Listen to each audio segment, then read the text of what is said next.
熟悉的味道，朋友们，你们好。刚才呢，我和你们一样啊，刚刚才知道杨笠啊当上了总编剧，失误了，朋友们。他给我看稿子提意见的时候，我还纳闷呢，我说杨笠，你是不是有点越界了呀？啊，你看稿子就看稿子，怎么让我给你倒茶呀？啊！现在理解了。其实这事儿也很简单，今天呢我赢了，说明我是个好演员；我输了，说明他是个烂总编。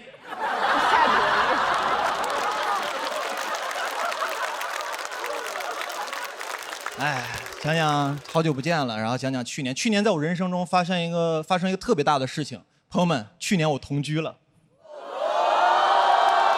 年底又分居了。同居这个事儿真的不是很妙，朋友们啊，我不是不喜欢同居这个事情啊，我是不太喜欢同居那个时候那个状态自己，你知道，我变得很计较。就平常我自己住的时候，平常在家里面打扫卫生、叠被子、洗衣服，我自己来我都 OK。当我跟一个人同居之后啊，我干这些活的时候，打扫卫生的时候，我就变得不情不愿、絮絮叨叨的。我说这活都我干了啊，我是你佣人吗？我啊，我还是小北吗？我这不小北子吗？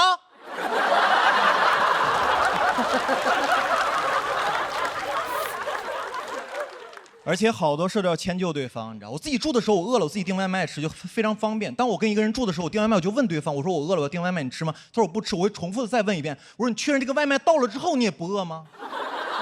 如果这个外卖到了之后你饿了，你吃我外卖的话，我就有点生气了啊，因为我这人比较护食，我是狗。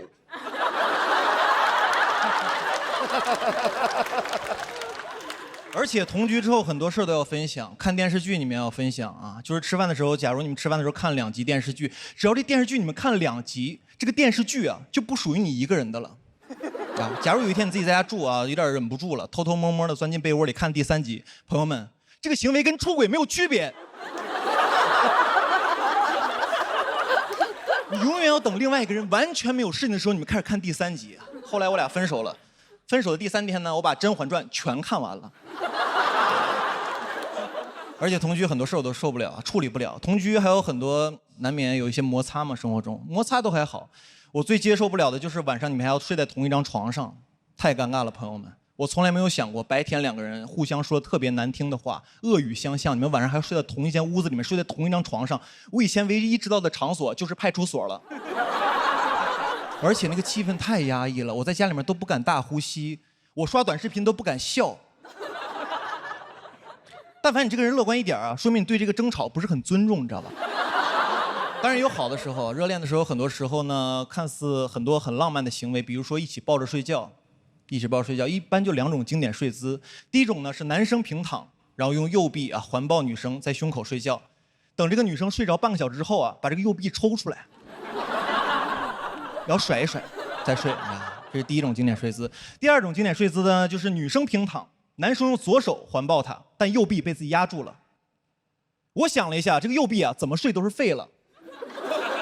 朋友们，我想了，最适合同居一块抱着睡觉就是杨过了。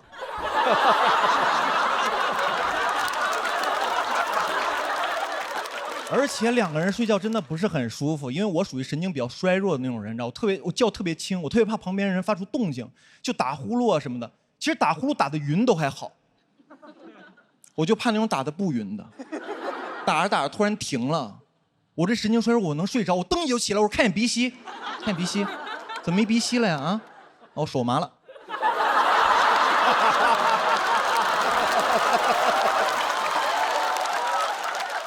一块儿睡觉真是太难受了，朋友们。有时候我在想双人床这个东西是不是个伪命题？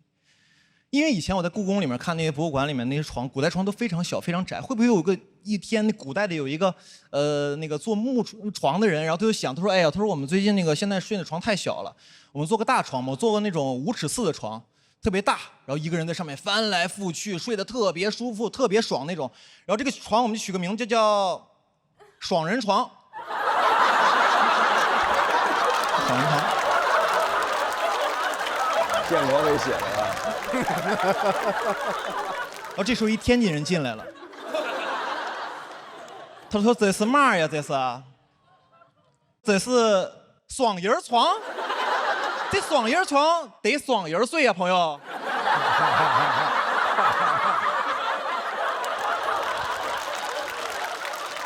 晚上听这个还不来劲啊？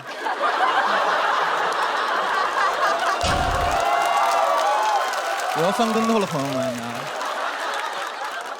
所以有时候在想啊，大学恋爱美好是不是就因为没有同居？因为两个人其实在一块儿的时间非常的短暂，除了上课之外，两三个小时，吃饭啊，散步啊，看看电影，基本就结束了。到门口之后特别舍不得，你在旁边特别不舍。你说啊，宝贝，你回去吧啊，回去吧啊，宿舍阿姨都催了，回去吧。我也爱你，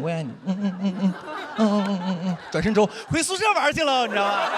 每个人有各自的空间，我觉得挺好的，我觉得这真挺好的。所以大家现在如果条件允许的情况下，尽量就不要同居了。我给大家提出一个特别先进的谈恋爱的方式。叫做走读。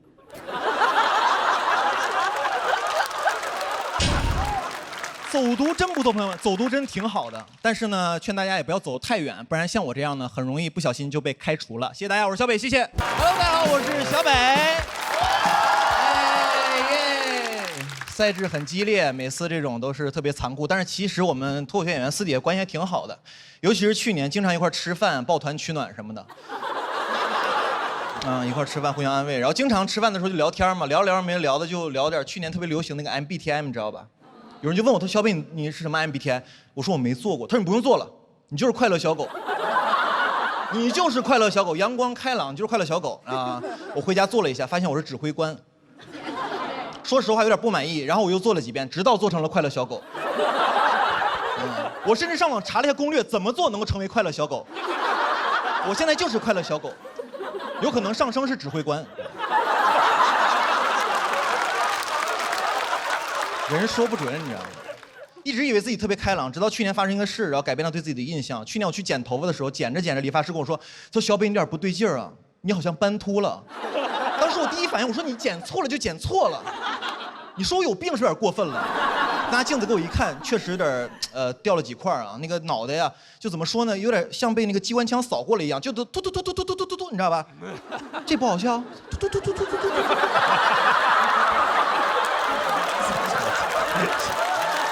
又来。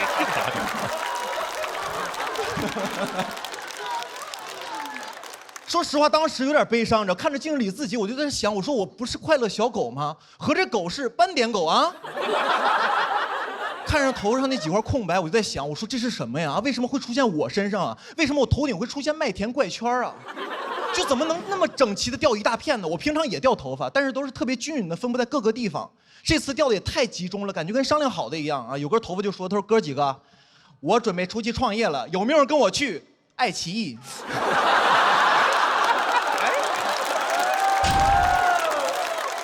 开玩笑。而且斑秃那阵子人特别敏感，但凡我们这行业出点事儿啊，就是有网友给我发私信，他说小北啊，你要爱惜羽毛啊，我当时就火，我说谁不爱惜羽毛呢啊？你不懂，是我的羽毛不爱惜我。我后面有点紧张，还是去看了皮肤科，去医院看了，然后医生非常淡定，他说现在上海很多年轻人都有这个状况，都会斑秃啊，很多人因为焦虑压力大。我说大夫不可能，我是快乐小狗。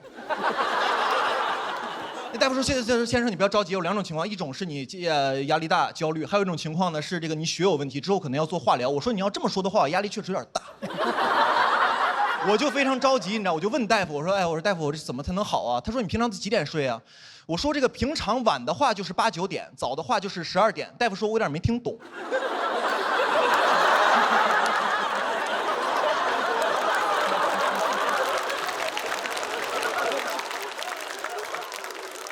然后医生说：“他说医生这样啊，就是你就这样，你就每天准时11点睡觉。”我说1点行吗？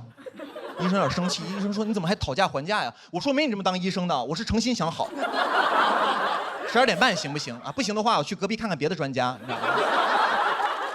然后医生说，还有一部分原因是因为你免疫力下降，然后饮食需要注意一点。然后我朋友就给我推荐什么地中海饮食法，我当时有点生气，我说有点过分了，我这斑秃还没到地中海呢是吧？我说有没有那种乌黑浓密的饮食法，你知道吗？然后我就看了一下那个地中海饮食法，我不知道你们有没有试过啊？其中有一项就特别有意思，他说，你早上起来空腹喝1小杯的橄榄油，神奇吧？没听说过吧？就喝1小杯橄榄油，然后再吃点生菜，在肚子里面呢搅拌一下。我当时心想，我说这沙拉非得分开吃吗？啊？我说这什么饮食方式？我说这个肚子跟个锅一样，先喝口油呛锅。我说怎么想的喝橄榄油？我说那玩意儿能喝吗？谁会喝那玩意儿啊？我喝了，太难喝了。那次喝橄榄油怎么说呢？就感觉有点挂壁。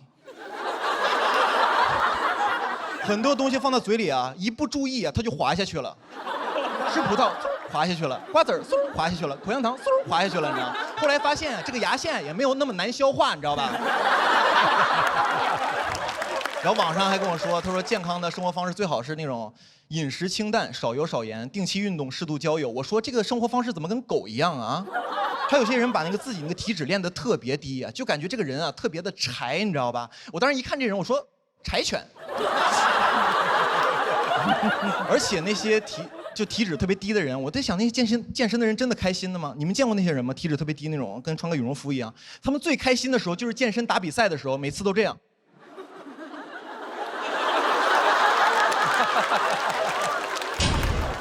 就这样着，我就发现健康生活唯一的缺点就是不快乐。后来我就释然了，头发也慢慢长出来了。从今天起呢，我就不做快乐小狗了，我要做快乐小北。谢谢大家，我是小北，谢谢大家好，我是小北，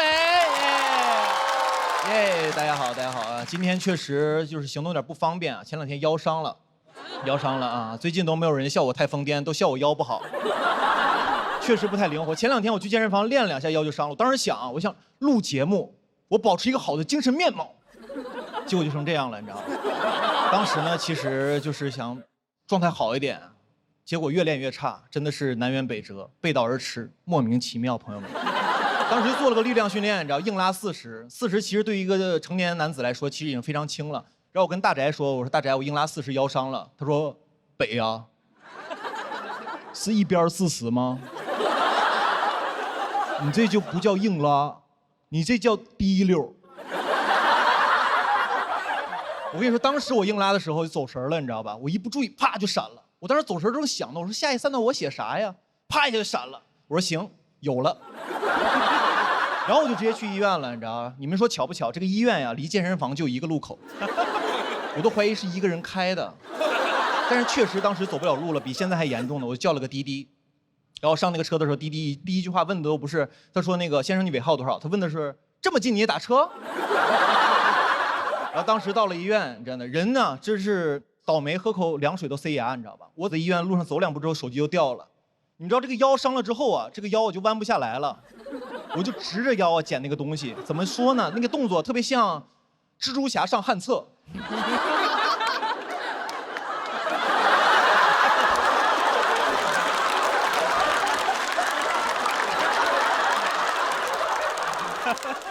前2天参加一个越野跑活动，其实是个活，很久没接活了。我朋友对接过来，他说小北有个越野跑的活，不过预算有点少。我说多少？他说参加完送你双鞋子。我说也行，之后也不用花钱买鞋了。那我说不能再低了啊，必须是1双鞋子，2只哈，左右脚哈，1个码哈。你们了解越野跑吗？那天我也是跑完之后才了解。这个越野跑给你们解释，也就是在山里跑步，然后一会儿快一会儿慢，有上坡有下坡，很可能跑着跑着就没路了。怎么说呢？有点像脱口秀行业。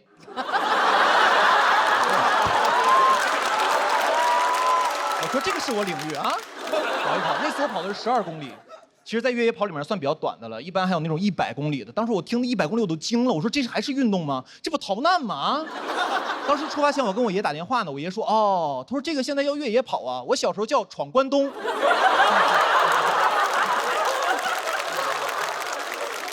那天有1000多个人参加，你知道，所有人在起跑线准备，发令枪一响，所有人比赛要开始了，但根本就跑不起来，你知道吧？我原地踏步了1分钟，然后慢慢就跑起来了。跑起来之后，说实话，跑一会儿我就开始累了，然后当时一抬头发现刚到起点，谁能想到我都30了，又一次输在了起跑线上。真的是身体不好，那天跑2下之后呢，左腿就抽筋了。左腿抽筋之后，我跑着跑着说：“哎呦，抽筋了，左腿！”然后前面有个女生回头笑我：“啊，左腿抽筋了。”然后他又岔气儿了。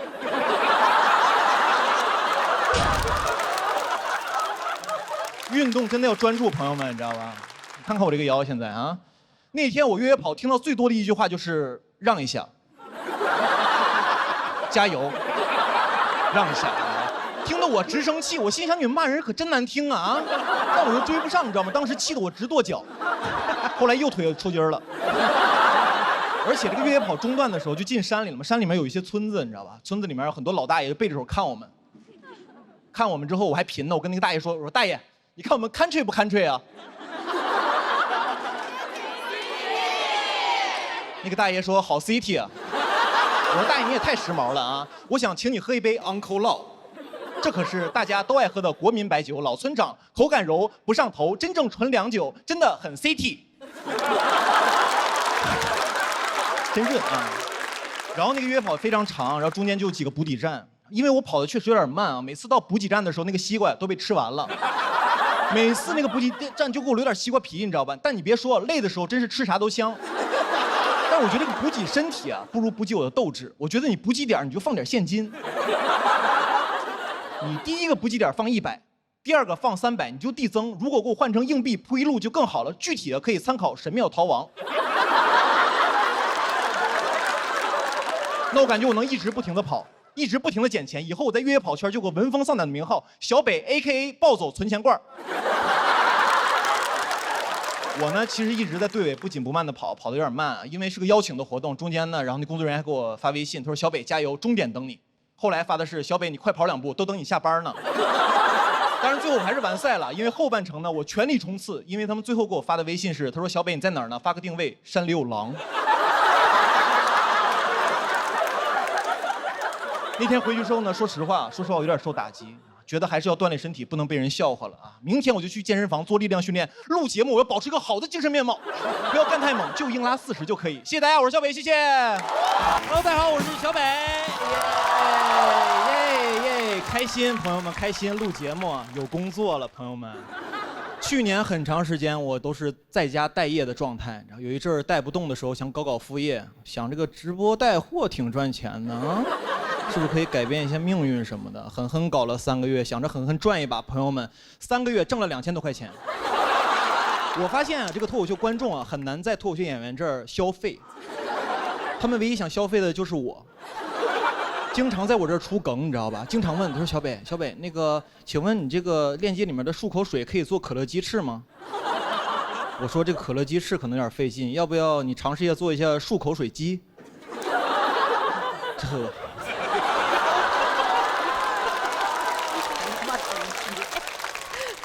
很多人还有人问我，他说小北你为什么不卖点美妆产品？之前不是做过美妆博主吗？我说我是做过，后来不是转行了吗？我有点忘了，以前那个腮红画在脸颊，后来不是画在鼻头了吗？以前是小美，现在是小丑。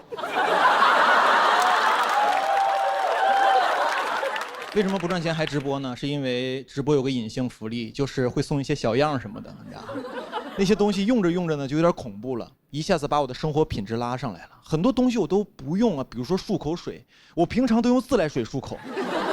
后来用着用着，我发现离不开这些东西了，你知道？我最开始直播的初衷是什么呢？就是给观众们挖一个消费陷阱，后来自己跳进去了。因为我知道一个道理，就是由奢入俭难，朋友们，很多事情你体验之后呢，就很容易习惯。尤其是这2年啊，上了节目之后呢，偶尔会做一下那种头等舱什么的。基本都是客户订的。第一次做的时候就客户订了，但我不知道他给我订了头等舱，我背个小书包就去安检去了，走的是那个经济舱那个队，你知道吧？然后当时还特别怕飞机餐难吃，特意吃了碗和府捞面。我说我已经是个小男子汉了，一定要照顾好自己，吃得饱饱的上飞机。然后登机的时候排的也是那种经济舱队，然后当时那工作人员给我看，他说先生看一下那个登机的码，我给他看了一眼，他看完之后，然后一抬头看着我，2眼放光，感觉眼神里面就4个字：与民同乐。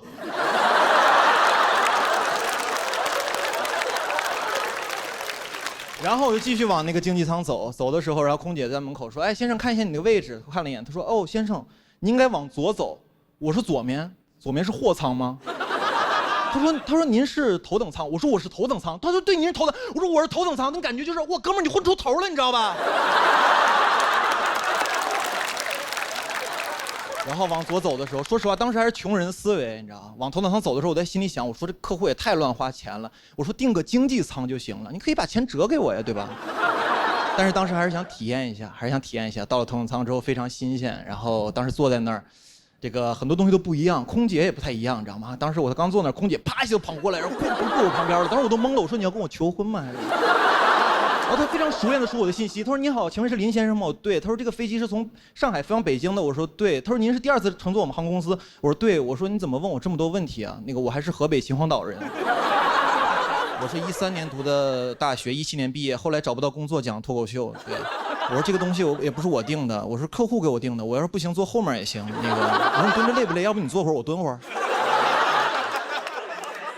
然后呢，其实也没有问这么多啊，就是很关心我。然后他问我，他说：“先生，我们一会儿有这个头等舱特殊的餐食，你要吃吗？”然后看了一下，很丰盛。但我说我刚才吃了和府捞面了。他说：“哦，您的意思是不使用餐食了是吗？”我说：“我可没这么说哈。”别吃。然后呢，我就开始，他又走了，我就开始参观那个头等舱。头等舱确实很贴心，准备了很多东西，小毛毯、小枕头，还有小拖鞋，我都用了用。拖鞋我也换上了。虽然那天我穿的就是拖鞋，然后那个椅子特别舒服，还能躺下，我就躺了几分钟。然后空姐马上过来说：“啊，先生，您是要休息一会儿吗？”我说：“啊，对，我想躺一会儿。”他说：“一会儿那用餐时间还要叫醒你吗？”我说：“一定要打扰我，无论如何，必要时可以心肺复苏。”说实话，我还是不太放心他，因为毕竟是第一次见，我特意定了个闹钟。但话说回来，朋友们，人心里装事儿，确实睡不着觉。然后当时就特别无聊嘛，我就特别好奇，这个头等舱的旅客一般坐飞机的时候干嘛呀？我就看了一下，那很多商务人士穿着西装革履，打开笔记本啊，开始写，就是办公什么的。当时我看的时候，我说我也办会儿工啊，我把我那小平板打开了，你知道，我说我准备写会儿段子。朋友们根本写不出来，一点负面情绪都没有。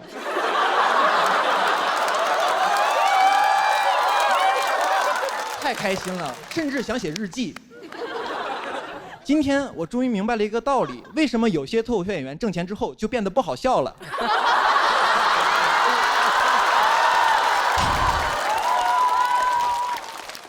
朋友们，头等舱真的很舒服啊，但是我每次坐完之后都特别害怕，因为我特别怕自己习惯这种生活。每次坐完头等舱，我要跟自己说小北，头等舱这种服务不属于你，经济舱才是你生活的常态。因为我这2年最大的感受，朋友们，就是世事无常。很多事儿体验着，你就没有机会再体验了，你知道吧？那种生活对我来说很不踏实啊！我踏实的还是每次回到我老家河北的时候，然后出火车站打个出租车，一上去你就问师傅，你说师傅，那个天太热，能给我开会空调吗？他说空调不要钱呀。我说舒服了，这才是我生活的常态。然后我跟他说，师傅，我去哪个小区？他说怎么走啊？我说我也不太清楚。他说你有导航吗？我说师傅，你为啥不导航啊？他说我手机导航的话，怎么刷短视频呢？当时我坐在副驾，司机不知道方向，只有我知道方向。我觉得我是这个出租车的领航员。朋友们，做什么事儿不重要，知道方向才重要。谢谢大家，我是小北，谢谢。Hello， 大家好，我是小北。很开心，观众朋友太热情了。最近呢，我也在巡演本人的演出《小北指南》，每次观众也很热情，每次一出场的时候，观众们欢呼、鼓掌、拍照都特别开心。什么时候不开心？就你演个5分钟、10分钟之后啊，你发现有几个观众脸突然就亮了，有几个人就开始在那玩手机了，这光从下面打到脸上跟个鬼一样，你知道吗？但其实我特别理解，因为手机确实太好玩了。我现在也特别爱玩手机，我很难干一件事不玩手机，你知道。现在我吃饭的时候，打开那个外卖盒子，打开个电视剧，打开手机的朋友圈，就我脸冲的一个方向的五官都不一样，你知道吧？像我一个朋友小佳，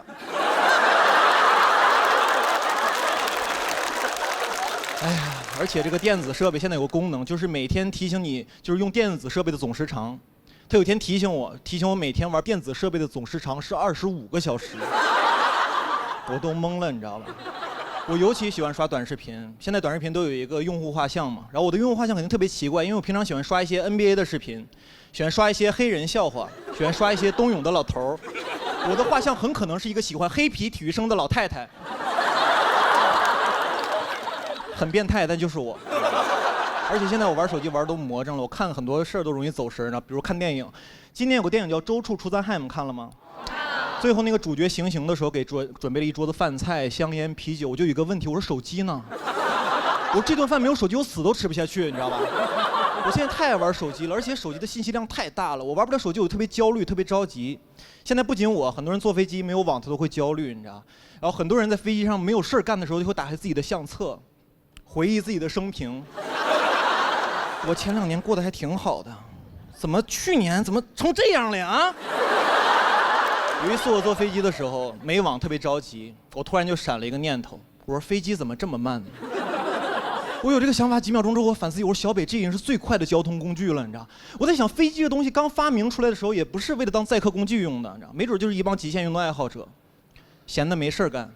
莱特兄弟那哥跟弟弟说：“的弟弟，我最近想飞。”那弟弟没有骂他，说：“你有病吧？”弟弟说：“我也是，要不咱俩是莱特兄弟呢？”而且我觉得莱特兄弟绝对不是第一个有飞机这个 idea 的人，但他们绝对是第一批安全着陆的人。有时候我在想啊，莱特兄弟之前会不会是莱特三兄弟？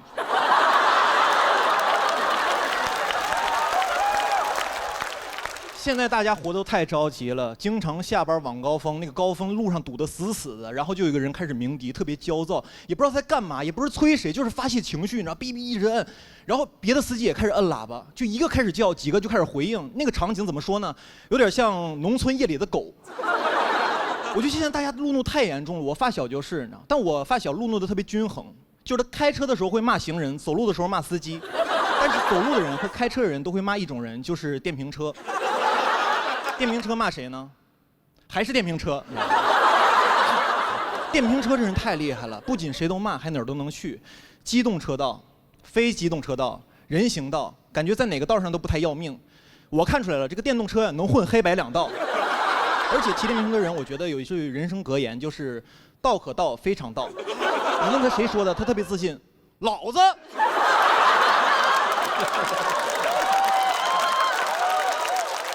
我发小就是这样，你知道？我发小这样，我发小其实平常特别有礼貌，仁义礼智信都有，一开车全没了。一开车就是会不会开车呀？啊，驾照捡的呀？着急投胎呀？我说你怎么变成这样了？感觉他握的不是个方向盘，是个魔戒。平常都好好的，一摸那个方向盘 ，My pleasures。吓死我了，没说错，差点说 My passion。现在我觉得大家多多少少都有点路怒症，你知道？我就发现从根儿上就不对劲。一开始教你的人就是一个暴躁的人，驾校教练。所以如果你有路怒症啊，我觉得大家也不要责怪自己，就是你原生驾校出了问题。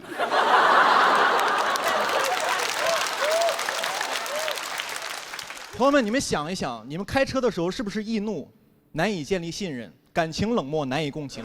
这都是你在教练那耳濡目染学来的，你知道吧？讨厌教练，理解教练，成为教练。幸福的驾校治愈一生，不幸的童年需要交警治理。最后呢，希望大家路怒的时候冷静一下，不要冲动，也不要问候对方的父母，我觉得挺不好的。实在不行，你可以问候对方的教练。谢谢大家，我是小北，谢谢。Hello， 大家好，我是小北。Hello， 想我们吗？也很想你们。这一年过得太快了，朋友们，这一年过得真太快了。不过这一年也有我的收获啊！从节目播出一直到现在，我的小北指南一共演了90多场，不错。然后有一些脱口秀演员听到之后还跟我开玩笑呢，说小北你怎么演这么多场？家里不会是欠了些钱吧？啊？我说首先这不好笑，其次我跟你熟吗？如果熟的话，能不能借我200？能借我？也不是，就确实家里有点赤字啊，有点赤字啊。首先就是我妈啊，我妈沾染了一些传销啊。但是你们别紧张啊，我妈属于传销的最后一环啊，就是消费者。我什么时候发现我妈开始搞传销的？就是家里面多了很多没用的东西啊。然后我问我妈，我说妈，为什么家里买这么多没用的东西啊？我妈说这个儿子，这些东西都不要钱，这些东西都是买枕头送的。我说妈，我从小睡大那个荞麦枕头不是挺舒服的吗？为什么换这个枕头？我妈说儿子你不懂，这个新枕头能治病。我说妈，我没病。我妈说你别废话。躺下试一下舒不舒服？我躺下试了一下，怎么说呢？这个枕头特别像指压板改的，很硌得慌。当时就明白这个枕头能治什么病了，能治我爱睡懒觉的坏毛病。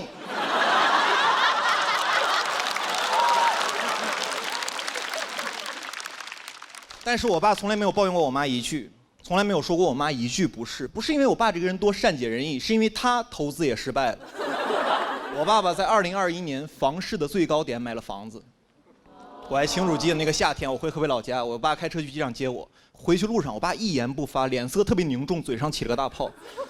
我坐在副驾驶也不敢说话，都宿舍坐着呢。我爸开着车，突然来一句，他说：“我朋友他儿子有房子，你也得有。”当时他第一反应心里暖暖的。我说：“我爸要给我买房子了啊！”我爸第二句话说的是：“我交首付，你还房贷。”当时有点懵，我说：“爸，我问你个问题，他儿子有房贷吗？”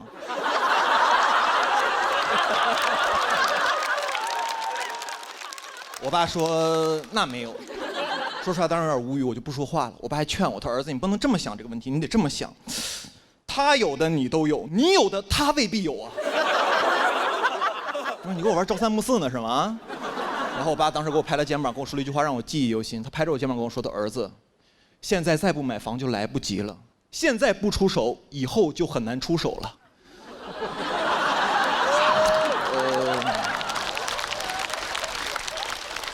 怎么说呢，也算说对了一半吧啊，一半。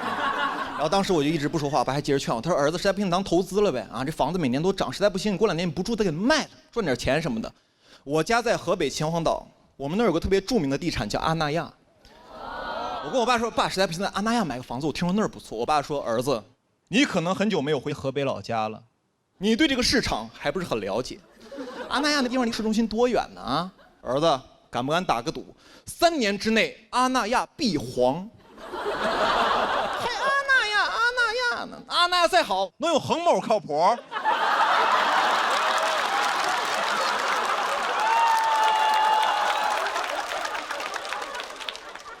有，朋友们有。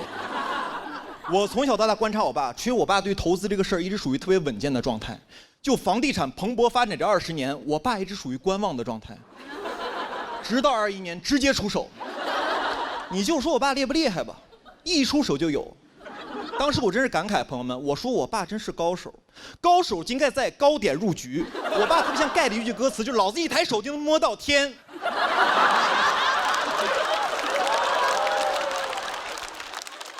我的钱变成袅袅炊烟啊！这2年我家那块房子跌得太惨了。我跟我爸说，爸，实在不行，再把房子卖了吧。我说亏点我也能接受。我爸跟我说，他说儿子，你对这个市场还不是很了解。爸爸早就挂上去了。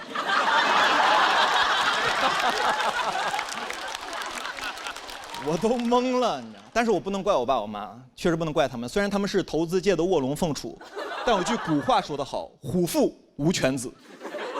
我在21年开始理财。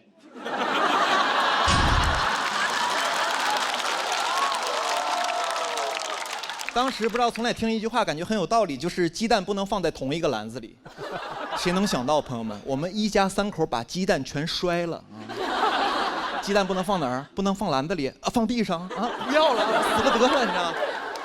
但是就这么投资，我家也不是一个蛋都没剩下啊，我们家剩了3个穷光蛋啊。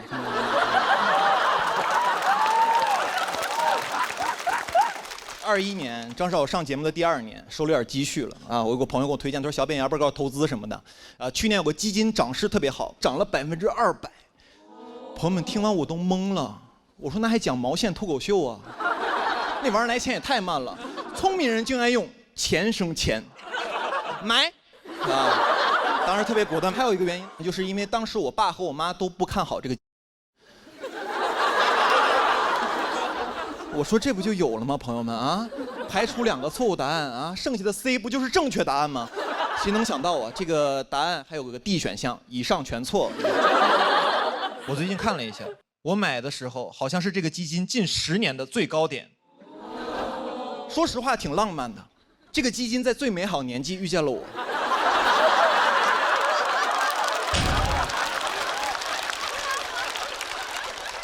21年。在我家属于一个很特别的年份，我和我爸在不同的领域顶峰相见。今年住在家里的新房子里，成宿的睡不着觉。我跟我妈说，我说妈，你这枕头也不治病啊。我说睡不着。我妈安慰我，她说儿子没事儿。爸爸妈妈也睡不着。这枕头能不能治病我不知道，反正这2年给我治得服服帖帖的。治好了我的阳光开朗，治好了无忧无虑，我的天真浪漫再也不会复发了啊！朋友们，不说了，时间不等人，我准备去买黄金了。谢谢大家，我是小北，谢谢。Hello， 大家好，我是小北。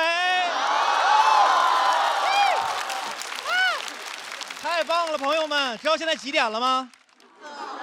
凌晨2点啊，凌晨2点啊，很嗨哈。好巧不巧，去年呢，我有一轮次也是凌晨2点上台，当时非常困啊，非常困，不仅我很累，观众也很累。我记得我当时在舞台上表演呢，这不搞笑呢，在这幽默呢。我余光一瞟，第一排有观众眼睛已经闭上了，我当时特别想给他个大嘴巴子。我说大哥，你醒一醒啊，1月还投票呢，你还把眼睛闭上了，黑灯还没闭眼睛呢。我闭上了，你没看见。哎，确实也是录了好几年节目了，有种感受，朋友们，我感觉每次录这种节目都很考验人性，真的。一般都是这种 PK 环节嘛，啊，每次 PK 的时候我心情都很复杂，就是每次 PK 我那个人在前面讲的时候，每次讲的好笑吧，我笑不出来；每次讲的不好笑吧，我怕自己笑太大声，你知道吧？朋友们，录节目要做好表情管理，真的啊！去年录完之后，我回家看了一遍节目啊，当时有个选手在上面表演的时候，切到了个付航的镜头，付航当时比较严肃嘛，就面无表情地看这个演员，当时飘起个弹幕说：“付航的底色好悲凉啊。”有一次刘洋在上面表演，我也是面无表情这样看着他，飘起个弹幕说：“小北有啥不服的啊？”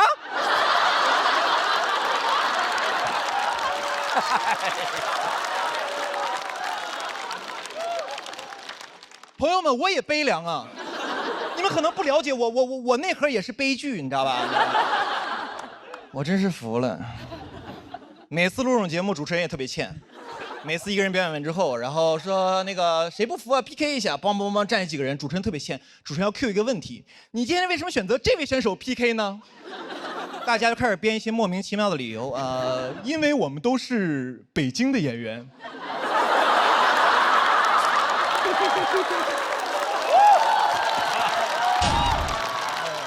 因为我们都是中年人。我说你怎么不说你们都是右手使筷子呢？就没人说实话吗？你这站着说实话不就完了吗？你今天为什么选择他？直接站来说，因为我觉得他不好笑。我觉得我能赢。他就是之前几年上过几年节目，有点观众缘什么的。当时终于明白为什么这么多人 PK 我了。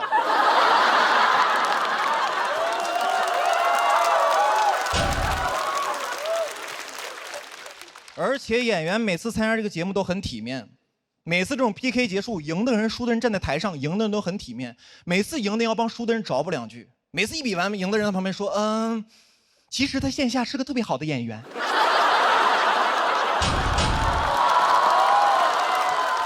这段我看过，其实线下演出特别炸。今天可能是因为紧张嘛，没有表现好。希望大家多多去线下支持他，多去线下看他。我当时坐旁边，朋友们，我心想，可不得去线下看的吗？线上撩路，不被你这个王八蛋堵死了吗？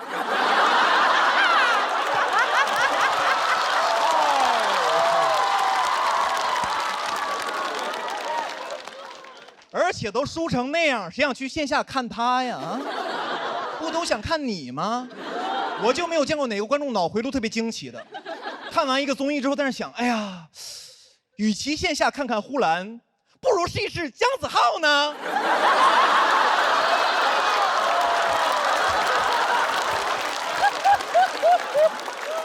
朋友们，姜子浩是个特别难找的案例，有名气不搞笑。不是你们是不是觉得我太刻薄了？其实没有，我跟姜子浩私底下是特别好的朋友，你知道吗？真的，他那段我看过，其实线下演出特别炸，你知道吧？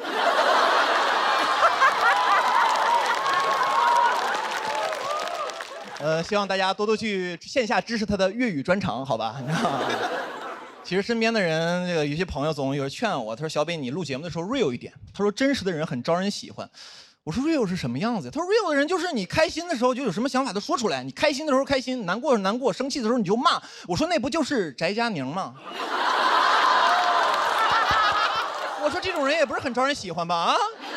我朋友说，哎呀，小北也不全是。我说这不就是观众喜欢的活人感吗？他多有活人感，我看很多网友让他去死一死呢。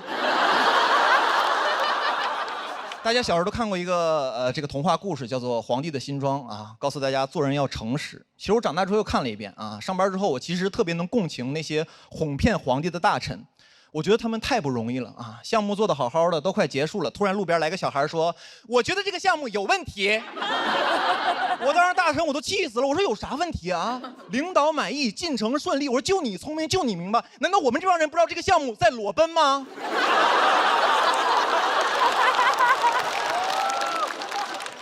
我之前也接过一些台前的工作啊，就是给一些歌手比比划划、评头论足，有点像现在的气氛组，就是。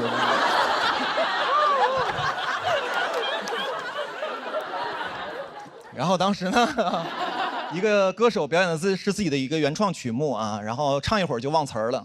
当时我心想，我这不好好的 real 你啊，你一会儿在台上站好，我必让你下不来台啊。但是当他表演完结束之后啊，所有的导师和明星都在安慰他、鼓励他。我说不对呀、我说这哥们儿身上有点东西啊，他身上有皇帝的新装啊。我当时脑海中跟走马灯一样，知道吧？走过了好多前辈的身影，什么柯以敏啊、丁太升啊。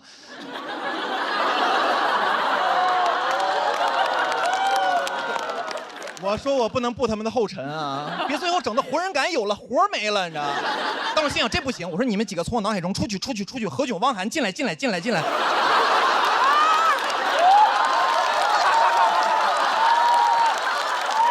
时我就这么评价的，我说哥们儿，我觉得你这个说唱真不错，很有态度，我很喜欢，我尤其喜欢中间那段留白。朋友们，说实话，我觉得这2年这个网上特别喜欢劝大家 real 啊。去年经常在一个网上看一个标题，就是说什么00后整顿职场，写的内容大差不差，说这个00后在这个职场里干得不开心不舒服，就骂领导一顿，说老子不干了，然后就走了。但是我看完，我觉得确实挺过瘾的。后续呢？后续你怎么不写了？00后整顿职场，回去之后被房东整顿，吃糠咽菜睡桥洞，然后被城管整顿。到了那个桥洞那儿碰到很多大爷，问大爷你们是怎么来这儿的？大爷说，哎呀，小伙子，我们是90年代整顿职场那帮人啊。年轻人，咱们就先别聊什么整顿职场了，聊聊明天去哪儿整顿饭吃啊。我觉得这帮写文章的人特别坏，天天鼓励00后整顿职场，骂领导。我说你为啥不骂呀？啊，是因为你有家庭吗？这帮人真的特别欠。这帮人是哪种人？朋友们，这帮人特别像在职场里，但凡你干得不舒服，有个人在你耳边说，这你能忍？这要我忍不了，咬他啊！朋友们，最后我想说 ，real 的事儿就让我们脱口秀演员干就可以了。我呢就不劝大家在职场 real 了，我祝大家在职场 rich。谢谢大家，我是小北，谢谢。大家好哈，今天主题赛这个主题叫做说出来又如何？说实话，有一些话真的不方便说，你知道吗？当这么多人面呢，怎么好意思呢？我想当明星。朋友们很羡慕，真的很羡慕，很羡慕。每次录节目的时候，庞博、付航出来的时候，观众那个歇斯底里的样子啊，庞博啊，付航，我想要的不止于此。我想要特别疯狂，在大街上走，突然有人认出来啊，小北，很想火，朋友们，很想火得匪夷所思。我很想火成拉布布。其实也是最近想火成拉布布的。我前2年其实想成为林娜贝尔，你知道吧？我想火的，因为一些莫名其妙的词都能上热搜，比如文娱榜热搜第1，小北脸；第2个热搜，微博崩了；第3个热搜，这个世界还会好吗？第4个热搜，还好这个世界有小北，你知道吗？火到各大品牌都找我代言，但我首选的就是统一春福无糖茶。一口春福茶香倍儿足啊！不仅是因为产品好，还是因为它从洗单衣就陪伴我一直成长。当然了，你虽然找我代言，我要保持低调，我怕别的品牌方看到我只给你代言会生气。统一春福无糖茶是好茶，我也是真的好茶。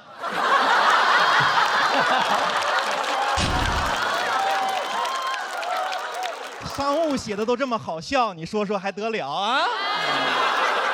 朋友们，我想火成什么样子？我想火到现场的嘉宾都不敢点评我，因为他们怕被我的粉丝网暴。即使有嘉宾啊点评我2句，批评我2句，我也不在意，因为我明白他最近想走黑红路线。他说我段子谐音梗全是烂梗，我让他感受一下北家军全军出击。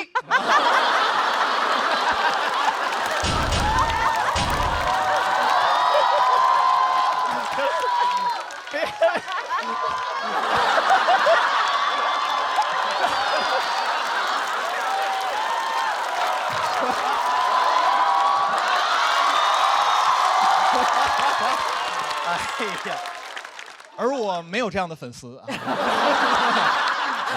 回去吧，回去吧。没有这样的粉丝，朋友们，我的粉丝不仅不会替我出头，还会把我推出去。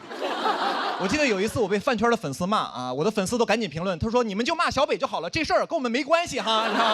还有人给我发私信说小北那个我先取关了呀，啊我先看一下这个舆论走向哈。朋友们真的很想成为明星啊！有的演员跟我说，他说小北其实你就是明星，我不是。朋友们，我这个位置确实很尴尬。你说我是普通人吧，我能上综艺；你说我是明星吧，我1年只有2档综艺可以上。还得2选1。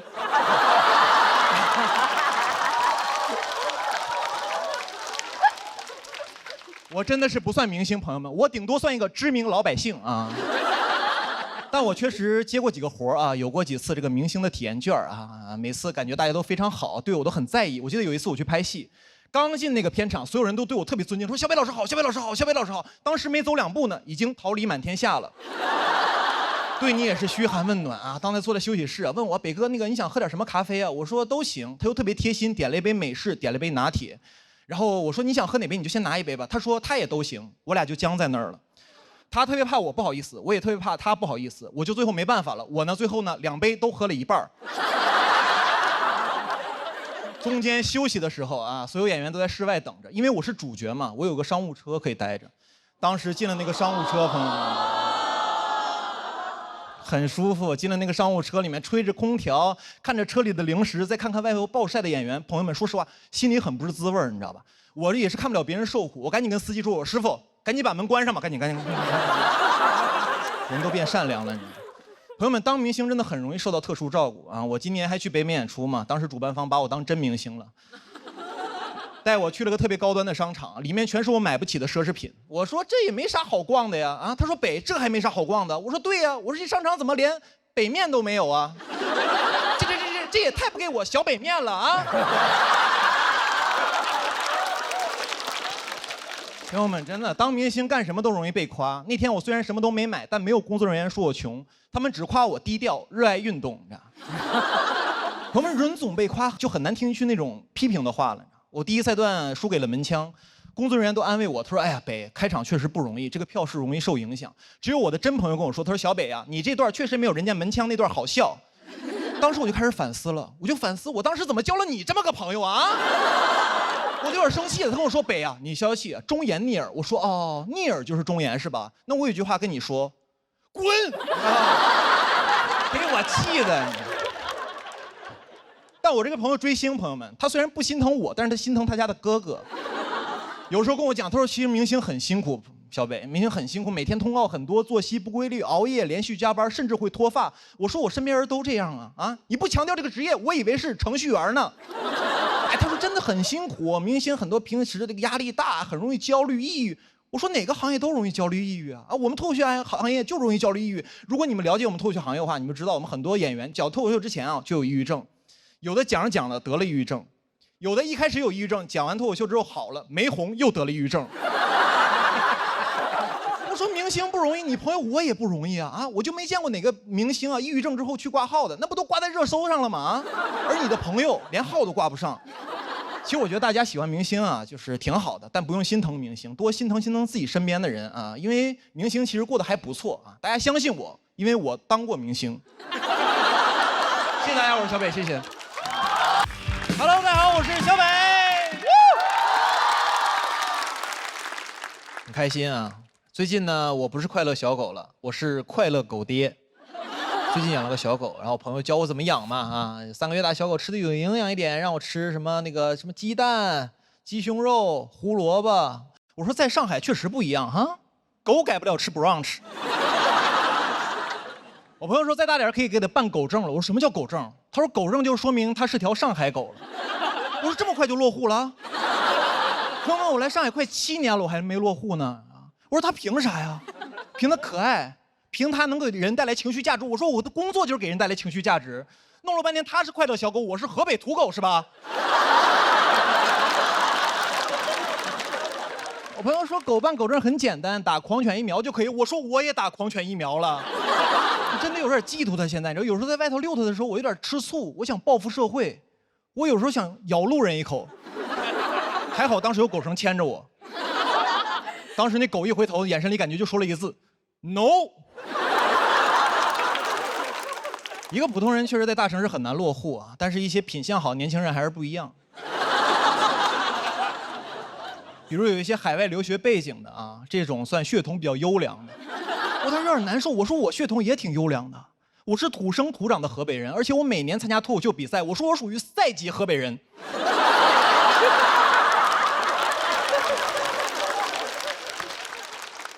而且宠物不仅好办户口、好落户啊，这个城市对宠物也是特别友好。那现在上海很多咖啡厅，你带着宠物去啊，会免费得到一个狗吃的奶油。当时看着那个奶油，我心里五味杂陈。上海卖一杯咖啡很贵，要30多块钱。我刚刚看着那奶油，我心想，我说我买咖啡的钱是不是都让狗吃了呀？啊！而且该说不说，朋友们，那个奶油不好吃。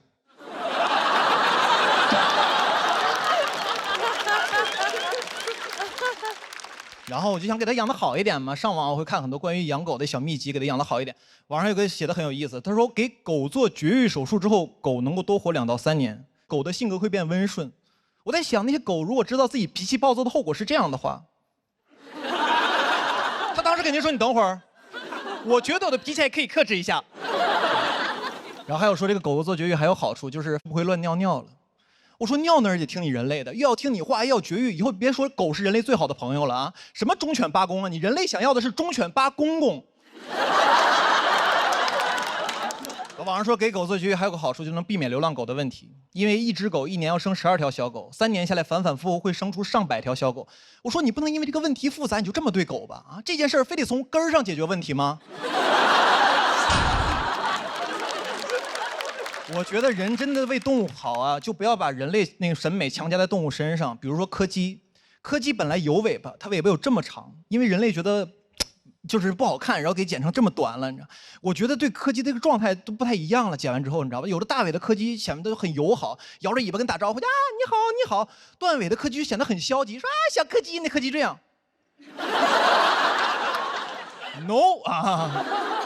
我觉得宠物过得好不好，完全看人类这段时间的审美。有一段时间特别流行折耳猫，脸圆圆的，很可爱。但是它虽然有基础病啊，又很贵，但是很多人愿意去买它，很快就过时了。其实对猫的生活质量有着非常大的改变啊。它本来可以生活在杨天真家里面吃金枪鱼，因为没赶上好时候，只能在何广智家吃拼某饭了。而且过时就很容易被遗弃啊！被那些流浪的野猫看见它都得问他，他说：“哥们儿，你这小体格是不是流浪撑不了几年呀？”那折耳猫说：“很难说。”但应该能比你多活2到3年。人确实对宠物不好啊，为了好看断尾立耳啊，但人对自己也不好啊，为了好看会动刀打针。人不是不爱宠物，人是不会爱，你知道？所以呢，我准备先学会爱自己，以后狗吃饭前我先吃个 brunch 啊！谢谢大家，我是